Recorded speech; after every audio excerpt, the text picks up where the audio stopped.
баары Москвада 200 000 бар. 200 000. Эми укулар. Мунун баары эмнеге? Биринчиден ар бир жарандын өзүнүн жарандык активдүүлүгү жок болот. Антпеле бийлик коркуп атасыңар силер, ачыгын айтайын. Эл башка бирөө шаарда ресурстан коркуп атасыңар, ачыгын сөзүңүз.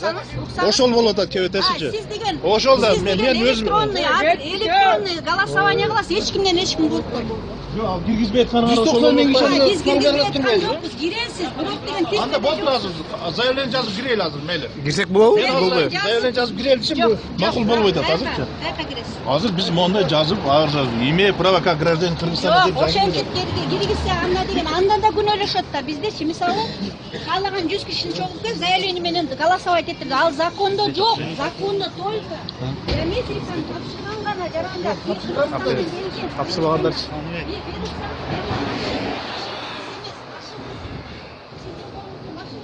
Бүгүн Москва шаарында болсо чоң көйгөй түйдүрүп атат. Андыктан биометрик катуудан жок болгон жарандар болсо ушинтип өтө албай мына турушат.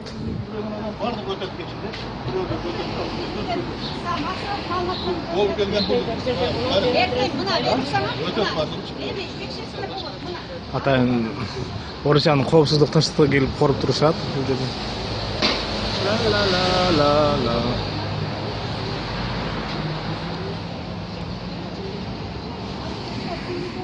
Жанагы, бул жерде айтып атпайсызбы, кечинде 200 000 чыгып, 200 000ди биз чыгара албайбыз, потому что 200 000 кишинин колу жок болсо, во-первых, во-вторых, Кыргызстандан ГРЭС бизге берген колдун тамгасын. ГРЭС.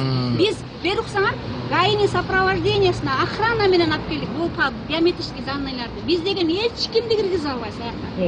Потому что бул жерде мына военный Россиянын военный полициясы кайтарып турат. Азыр биометрический. Бул жерде болгону жок, 4338 гана жарандын биометрика. Азыр биз сайлагыбыз келип атат да, бүт бардыгыбыз Биометрик тапшырганбыз, бирок компьютер жок турбайбы? Биометриканы талап боюнча экөө. Биометриканы анан консулдук каттоого турган гана жарандар укуктуу деп закондо жазылып турат.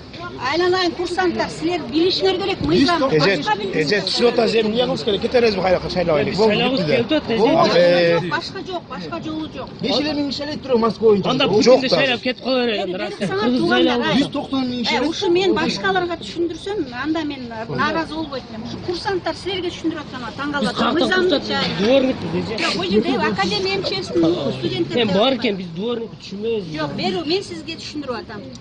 Кыргызстандын жарандар, сыртка чыккан жарандар эки талап коюп салган. Муну биз